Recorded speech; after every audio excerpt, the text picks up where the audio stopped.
જય સ્વામિનારાયણ, જય મશ્યા મહાદેવ બુરિયાળી. નમસ્કાર વિદ્યાર્થી મિત્રો. કાલના એક્ઝામ્પલમાં આઈ હોપ કે તમને ખબર પડી હશે. આ એ જ ટાઈપનો થોડો એનાથી અલગ એક્ઝામ્પલ આપણે જોઈશું. આ પણ મોસ્ટ એક એક્ઝામ્પલ છે, થોડોક કોન્સેપ્ટ બેઝ છે.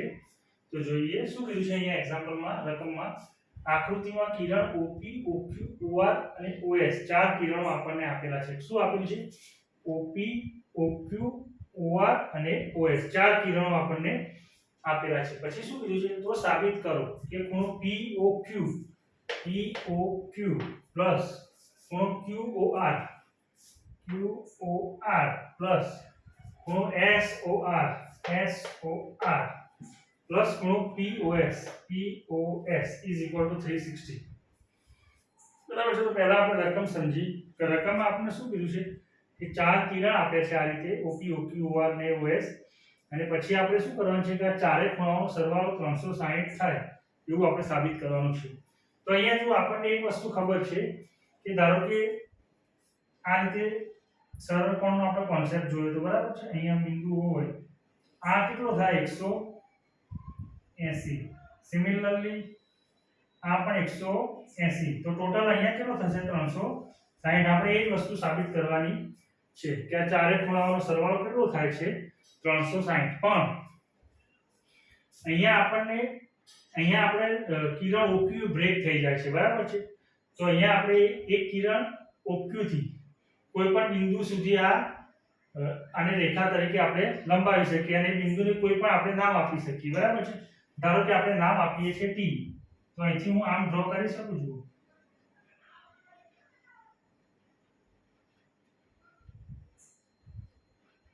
આ બિંદુને આપણે કોઈ પણ નામ આપી શકીએ. આપણે T નામ આપ્યું. શું કર્યું? મેં તમને શું કીધું કે સરળ કોણનો આપણે કોન્સેપ્ટ વાપરીએ તો આ 180, આ 180, ટોટલ કેટલો થાય? 360 થાય. અહીંયા આપણે બ્રેક થતું હતું બરાબર છે.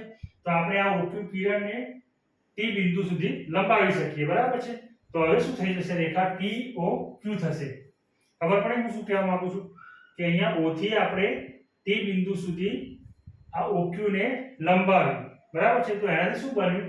TOQ. તો એ હું લખી શકું. શું કીધું મેં તમને? કે OQ ને T બિંદુ સુધી લંબાવતા શું બન્યું? રેખા TOQ.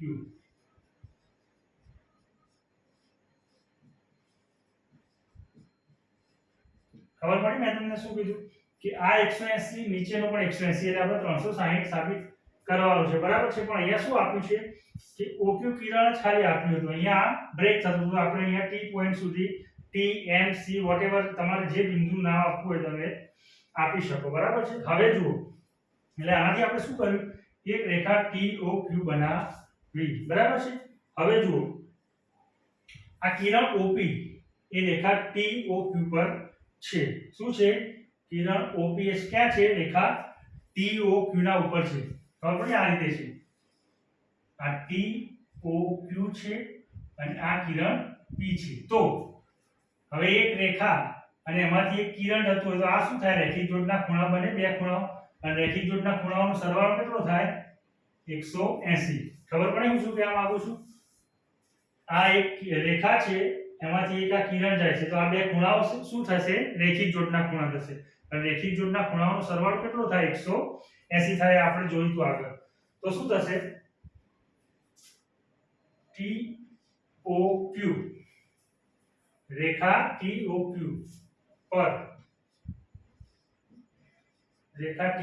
પર કિરણ OP છે. અને એના કારણે શું થશે? આ એંગલ એ શું થશે? રેખિક જોડના ખૂણાઓ બનાવશે. અને રેખિક જોડના ખૂણાઓ કેટલા હોય?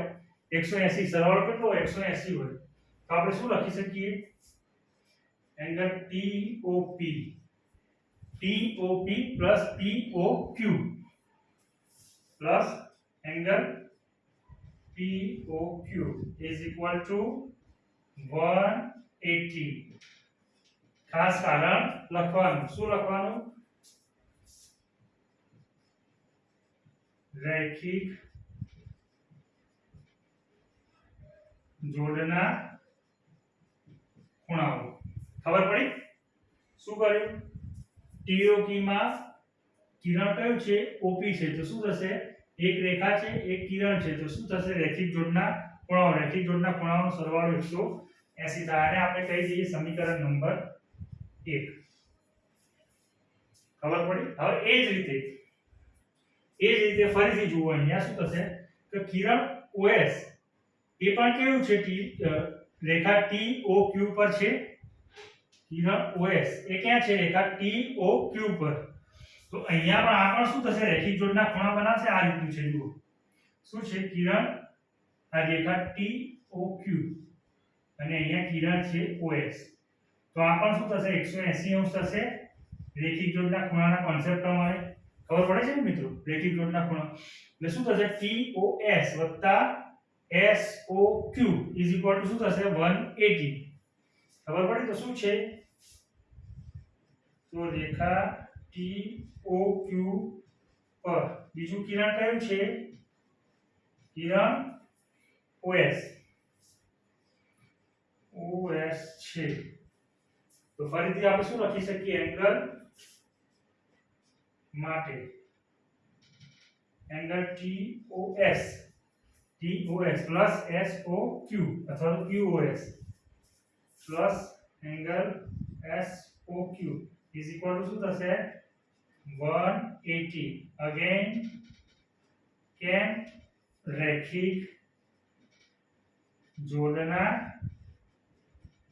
ખૂણાઓ આને સમીકરણ 2 કહી દો તો એક આપણને સમીકરણ એક આ મળ્યું બીજું શું મળ્યું સમીકરણ 2 કે TOS SOQ એ પણ શું થાય 180 ડિગ્રી કેમ થાય કારણ કે રેખિક જોડના ખૂણાઓ બનાવે છે હવે જુઓ કાલેના એક્ઝામ્પલમાં પણ આપણે જોયું હતું SOQ આ એંગલ જુઓ ખાલી આ બધું ભૂલી જાવ ઉપરનું જુઓ આ જ એંગલ જુઓ SOQ હવે આ SOQ એટલે શું થશે SOR વત્તા QOR ખબર પડી આ ઉપરનું ને બધું ભૂલી જાવ SOR પ્લસ QOR થશે એંગલ SOQ બરાબર ખબર પડી આ ફિગર કઈ રીતની છે ધારો કે કેવું છે અહીંયા જુઓ આ છે S આ છે O આ છે R આ છે Q તો આપણે શું વાત કરીએ છીએ કે SOQ જે આની વાત કરી છે એ શું થાય આ ખૂણો પ્લસ આ ખૂણો આ બે ખૂણાઓનો સરવાળો કરીએ તો SOQ થઈ જશે તો એ હું લખી શકું કે અહીંયા જે SOQ છે તો ખૂણો SOQ શું થશે angle SOR plus angle QOR ખબર પડી પેલું બધું ઉપરનું ભૂલી જાવ આપણે જે કીધું આટલું જ જુઓ તો SOQ એટલે શું થશે SOR પ્લસ QOR તો એ હું લખી શકું હવે જો આપણે SOQ ની છે અહીંયા સમીકરણ આને 3 કરી દો બરાબર છે તો આ એંગલ SOQ માં આપણે આ કિંમત મૂકી શકાય ખબર પડી સમીકરણ 3 ની કિંમત સમીકરણ 2 માં મૂકતા તો સમીકરણ 3 ને સમીકરણ 2 માં મૂકતા તો માટે હવે શું છે એંગલ TOS તો હતું જ પ્લસ SOQ ની જગ્યાએ આપણે શું લખીશું હવે angle SOR plus angle QOR કેમ લખ્યું ખબર પડી SOQ બરાબર શું છે SOR પ્લસ QOR બરાબર છે ઇઝ ઇક્વલ ટુ 180 આને સમીકરણ 4 કહી દો ખબર પડી મિત્રો હવે જુઓ સમીકરણ 1 જુઓ સમીકરણ 2 જુઓ હવે આપણે શું છે ડાબી બાજુમાં આપણને 4 ખૂણાઓ આપ્યા છે જમણી બાજુ આપણે 360 લાવવાનું છે ડાબી બાજુ શું કરી છે 4 ખૂણાઓ છે જમણી બાજુ 360 લાવવાના છે તો હવે આ હું સમીકરણ 1 અને સમીકરણ 4 નો સરવાળો કરું સમીકરણ 1 અને સમીકરણ 4 નો સરવાળો કરો તો જમણી બાજુ 360 આવી જશે અને ડાબી બાજુ શું આવશે? આ 1 2 3 4 5 ખૂણાઓ આવશે. આપણે 4 ખૂણાઓ કરવાના છે પણ એનું આપણે કરીએ પછી. પણ જમણી બાજુ શું આવી જશે? 360 આવી જશે. તો હવે આપણે સમીકરણ 1 અને સમીકરણ 4 નો સરવાળો કરતા. તો સમીકરણ 1 અને સમીકરણ 4 નો સરવાળો કરતા. ખબર પડી હું શું કહેવા માંગુ છું? સમીકરણ 1 અને 4 બેનો સરવાળો કરીએ તો જુઓ, તો ડાબી બાજુ શું થશે? એક તો angle TOP plus angle POQ plus angle TOS plus angle SOR plus angle QOR અથવા ROQ QOR is equal to જમણી બાજુ શું થઈ જશે? 360. કેમ? 180 આ છે, 180 આ છે, એટલે ટોટલ કેટલા થઈ જશે? 360. ખબર પડી આટલા સુધી મિત્રો? એટલે હવે જુઓ, આપણે ડાબી બાજુ શું આપ્યું છે? Angle POQ. તો એંગલ POQ આવી ગયું. એંગલ QOR તો કે છે એંગલ QOR પણ આવી ગયું. બરાબર છે? આવી ગયું. પછી એંગલ SOR તો એંગલ SOR પણ આવી ગયું. અને એંગલ POS. હવે જુઓ, ત્રણ એંગલ આવી ગયા. POS આવતું નથી. જોયું તમે? ત્રણ એંગલ આવી ગયા, POQ, SOR અને QOR. પણ કયું નથી આવતું? POQ આવતું નથી. POS આવતું નથી. તો શું કરીશું? હવે જુઓ, જેમ આપણે અહીંયા જોયું હતું, આ બધું ભૂલી જઈએ તો આ ટોટલ એંગલ કેટલો થાય? SOR + QOR થાય. એ જ રીતે જુઓ, POS એંગલ એટલે શું થાય? POT અથવા તો TOP + TOS થાય. આ બધું ભૂલી જાઓ, આમ કશું છે જ નહીં. આટલું યાદ રાખો. તો angle POS is equal to શું થશે? Angle TOP plus angle TOS થાય. આ બધું ભૂલી જાઓ. Angle POS is equal to શું થશે? TOP plus TOS. તો અહીંયા જુઓ, TOP અને TOS એની જગ્યાએ હું POS લખી શકું? તો આપણો એક્ઝામ્પલ પૂરો થઈ જશે. શું કહેવા માંગુ છું? ખબર પડી હું? અહીંયા જોઈએ તો આપણે શું લખી શકીએ કે angle POS is equal to શું છે? Angle TOP plus angle TOS. ખબર પડી ને હું શું કહેવા માંગુ છું? આ બધું ભૂલી જાઓ. આ એંગલની વાત કરીએ. POS ઇઝ ઇક્વલ ટુ શું થશે? TOP અને TOS. આને કહી દો સમીકરણ નંબર 5. તો જુઓ, અહીંયા TOP અને TOS એની જગ્યાએ હું POS મૂકી શકું?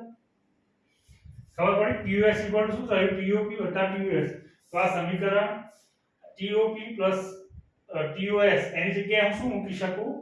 POS. તો આ વેલ્યુ આપણે આ સમીકરણમાં મૂકીશું તો આપણને શું મળશે? જે આપણો ફાઇનલ આન્સર જોતો તો એ મળી જશે. એંગલ POS અને TOP અને TOS ની જગ્યાએ હું શું મૂકી શકું? Angle POS. અને આ તો આપણને આપ્યું હતું plus angle POQ plus angle SOR plus angle QOR is equal to 360. જે આપણે સાબિત કરવાનું હતું એટલે લખી દેવાનું છેલ્લે. આથી સાબિત થાય છે. એક્ઝામ્પલ પૂરું. ખબર પડી મિત્રો? સિમ્પલ એક્ઝામ્પલ છે, કોન્સેપ્ટ બેઝ છે. કોન્સેપ્ટ કયો છે? રેખિક જોડના ખૂણાઓનો કોન્સેપ્ટ અહીંયા લાગે છે. તો ફરીથી એકવાર સમજાવી દઉં. શું આપ્યું હતું ફિગરમાં? ચાર કિરણ આપણને આપેલા હતા, OP, OQ, OR અને OS. અને આપણે ચાર ખૂણાઓનો સરવાળો 360 સાબિત કરવાનો હતો. તો આપણને ખબર છે 180 + 180 આ સરળ કોણ તો 360 થાય. અહીંયા ખાલી આ એંગલ જ આપ્યો હતો એટલે આપણે પહેલું કામ આપણે શું કર્યું કે T બિંદુ સુધી OQ ને લંબાવતા શું બન્યું રેખા TOQ બની છે એટલે પહેલા એક રેખા TOQ બની ગઈ. રેખા TOQ બની ગઈ પછી વાર્તા પૂરી. પછી તો બે રેખિક જોડના ખૂણાઓ બનાવવાના. પહેલા ક્યાં બનાવ્યા આપણે કે TOQ રેખા પર કિરણ OP છે એટલે આ રેખિક જોડના ખૂણાઓ બને. પછી એ જ રીતે સેમ આપણે શું કર્યું TOQ રેખા પર કિરણ OS છે એટલે આ બે રેખિક જોડના ખૂણા બને એટલે એ બે સમીકરણ મળ્યા. પછી આપણે શું કર્યું તો ભાઈ SOQ એ તો શું છે તો કે SOR + QOR છે. હવે પણ એ આપણે સમીકરણમાં મૂક્યું.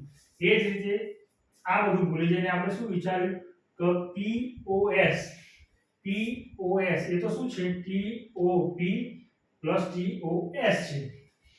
તે બધા સમીકરણ આમાં મૂકીએ આપણે એટલે ફાઇનલી આપણને ચારે ખૂણાનો સરવાળો કેટલો મળે છે 360 કે જે આપણે સાબિત કરવાનો હતો. આઈ હોપ મિત્રો કે તમને એક્ઝામ્પલમાં ખબર પડી હશે. બરાબર છે.